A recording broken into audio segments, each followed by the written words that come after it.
നമസ്കാരം. ഇൻഫർമേഷൻ മീഡിയയുടെ പുതിയൊരു വീഡിയോസിലേക്ക് എല്ലാ കൂട്ടുകാർക്കും ഒരിക്കൽ കൂടി സ്വാഗതം. പെൻഷനുമായി ബന്ധപ്പെട്ട കാര്യങ്ങളെക്കുറിച്ചാണ് നോക്കാൻ പോകുന്നത്.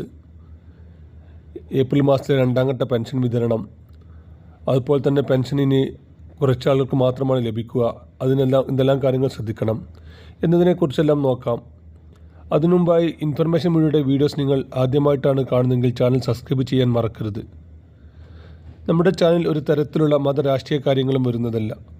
ഗവൺമെൻറ് ലഭിക്കുന്ന സേവനങ്ങൾ, ആനുകൂല്യങ്ങൾ, അറിയിപ്പുകൾ എന്നിവയെക്കുറിച്ച് മാത്രമായിരിക്കും വീഡിയോസ് വരുന്നത്.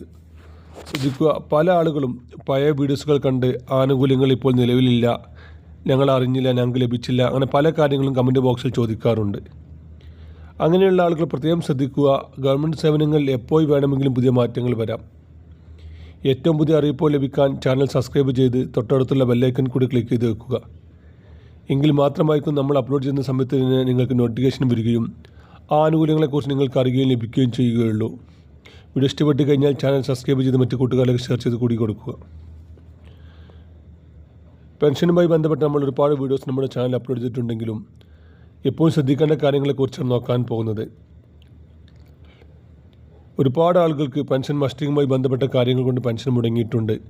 നമ്മുടെ കമൻറ്റ് ബോക്സിൽ അടിയിൽ എനിക്ക് പെൻഷൻ ലഭിച്ചില്ല എന്ന കാര്യങ്ങൾ പറയുന്ന ആളുമായി നമ്മൾ സംസാരിക്കുന്ന സമയത്ത് അതിൽ 90% ആളുകൾക്കും പെൻഷൻ മസ്റ്റിങ് ചെയ്യാത്തത് കൊണ്ടാണ് പെൻഷൻ മുടങ്ങിയിട്ടുള്ളത്. വളരെ ചെറിയൊരു കാര്യമാണ്. നമ്മൾ അക്ഷയ കേന്ദ്രങ്ങളിൽ പോയി നമ്മുടെ വിരലൊന്ന് പതിപ്പിച്ചാൽ മതി. അതിന് ഏകദേശം 30 രൂപ മാത്രമാണ് ചിലവ് വരുന്നത്. ഒരു 10 മിനിറ്റ് സമയം മാത്രമാണ് അതിന് ആവശ്യമുള്ളത്. എന്നിരുന്നാലും പല ആളുകളും അത് ചെയ്യാതിരുന്നത് കൊണ്ടാണ് അവർക്ക് പെൻഷൻ മുടങ്ങിയത്. എന്ന് മുതലാണ് അവർ മസ്റ്റിങ് മുടങ്ങിയത്, അല്ലെങ്കിൽ എന്ന് മുതലാണ് അവർ മസ്റ്റിങ് ചെയ്യാത്തത്, അന്ന് മുതലുള്ള പിന്നീട് മസ്റ്റിങ് ചെയ്യുന്ന സമയം വരെയുള്ള പെൻഷൻ അവർക്ക് ഒരു തരത്തിലും പിന്നീട് ലഭിക്കുകയില്ല.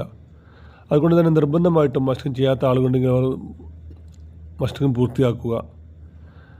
എല്ലാ സമയങ്ങളിലും മസ്റ്റിങ് ചെയ്യാൻ സാധിക്കുകയില്ല. അതിന് പ്രത്യേക സമയങ്ങളുണ്ട്. ആ സമയങ്ങളിൽ മാത്രമാണ് മസ്റ്റിങ് ചെയ്യാൻ സാധിക്കുക. കഴിഞ്ഞ വർഷം 2024 ആഗസ്റ്റ് സെപ്റ്റംബർ മാസങ്ങളിൽ മസ്റ്റിങ് പൂർത്തിയാക്കിയിട്ടുള്ള ആളുകൾ അവരിപ്പോൾ പ്രത്യേകിച്ചൊന്നും ചെയ്യേണ്ട ആവശ്യമില്ല.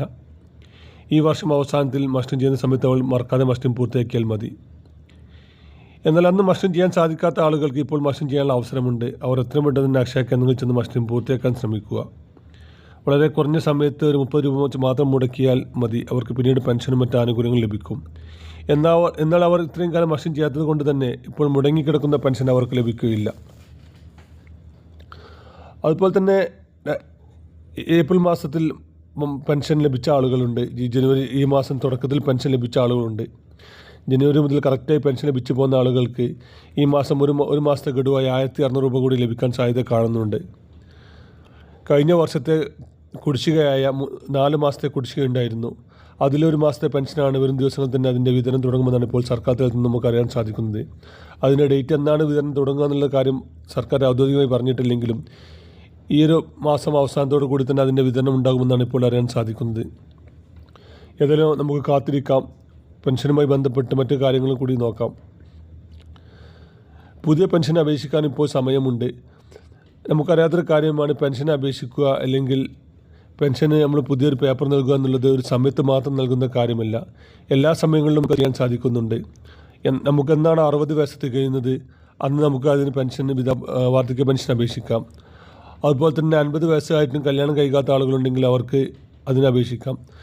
ഇതിനൊരു പ്രത്യേക സമയമില്ല. എല്ലാ സമയവും നമുക്ക് അപേക്ഷിക്കാം. നമ്മുടെ വരുമാന സർട്ടിഫിക്കറ്റ്, അതുപോലെ തന്നെ നമ്മുടെ പ്രായം തെളിയിക്കുന്ന രേഖ, ഒന്നുകിൽ SLC ബുക്ക്, അല്ലെങ്കിൽ സ്കൂൾ സർട്ടിഫിക്കറ്റ്, പാസ്പോർട്ട് പോലത്തെ രേഖകൾ അതിന് പറ്റുന്നതാണ്. നമ്മുടെ അഡ്രസ്സ് തെളിയിക്കുന്ന രേഖ, നമ്മുടെ Aadhaar card, voter ID card പോലത്തെ രേഖകൾ അതിന് സമർപ്പിക്കാം. റേഷൻ കാർഡ്, ഫോട്ടോ എന്നിവ കൊണ്ട് നമ്മൾ തൊട്ടടുത്തുള്ള അക്ഷയ കേന്ദ്രങ്ങളിൽ പോയി നമുക്ക് അപേക്ഷ സമർപ്പിക്കാൻ സാധിക്കും. അപേക്ഷ സമർപ്പിച്ചതിന് ശേഷം നമ്മൾ കൊടുത്ത രേഖകളെക്കുറിച്ച് അവിടെ ഒരു അന്വേഷണം നടത്തും. ആ അന്വേഷണത്തിൽ അവർക്ക് തൃപ്തരാണെങ്കിൽ നമുക്ക് പെൻഷൻ അർഹതയുണ്ടെങ്കിൽ തുടർന്ന് നമുക്ക് പെൻഷൻ ലഭിക്കുന്നതാണ്. വീഡിയോ ഇഷ്ടപ്പെട്ടെന്ന് കരുതുന്നു. ഇതുപോലത്തെ ഇൻഫോർമേറ്റീവ് വീഡിയോ ലഭിക്കാൻ ചാനൽ സബ്സ്ക്രൈബ് ചെയ്യുക, മറ്റു കൂട്ടുകാരിലേക്ക് ഷെയർ ചെയ്ത് കൊടുക്കുക. നമുക്കൊരു പുതിയ വീഡിയോസുമായി കാണാം. അതുവരേക്കും എല്ലാ കൂട്ടുകാർക്കും നന്ദി.